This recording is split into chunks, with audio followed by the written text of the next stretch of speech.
Микрофон. Салам алейкум. Иман Кадырбеков.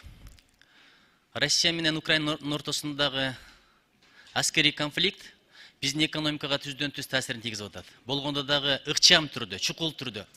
Өзүңүздөрдү көрдүңүздөр, 25-нде Улуттук банктын расмий маалыматы боюнча 85 сомду түзөт болду. 84,8 доллардын курсу. Бир күндө 10 сомго көбөйдү. 95 сомго чыкты. Анан кайра бир аз арзандады. 1 марттан баштап кайра көтөрүлө баштады. Бул бизнеске да таасирин тийгизип атат. Анан жеке мектептерде окуган, окуучуларда окуган студенттерге дагы таасирин тийгизип атат. Анткени Кыргызстанда окуучулар аябай көп, контракт менен төлөп окуп аткандар аябай көп. Айрым окуу жайлар эмнегедир контрактты келишимди доллар менен түзүп атышат.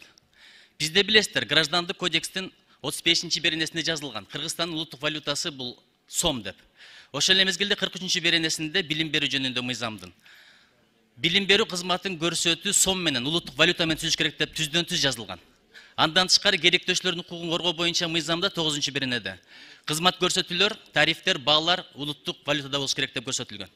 Эмне үчүн айрым жеке мектептер, окуу жайлар доллар менен түзөт, бирок кабыл алганда акчаны сом менен кабыл алат. Ушундай көз боемочулукка чек коюш керек. Инфляциянын талаптарын, шарттарын эсепке алуу менен сом менен гана түзүлүш керек. Болбосо азыр ат энелер кыйналып атат.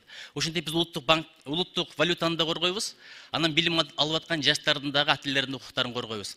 Деги эле экономика абдан кыйналып атат, көрүп атасыздар. Кредиттерди доллар менен алгандар бар, судаларды алгандар бар. Бизнесмендердин экспорту токтоп атат. Ошон үчүн бир экономикалык стратегия да керек. Анткени мындай жагдай бизде эч качан болгон эмес. Азыр биздин экономика Россия менен түздөн-түз байланыштуу. Бул өлкө билесиздер, азыр чоң конфликтке киришти. Алардын чечимдери, аракеттери бир топ чыгашка алып келип атат.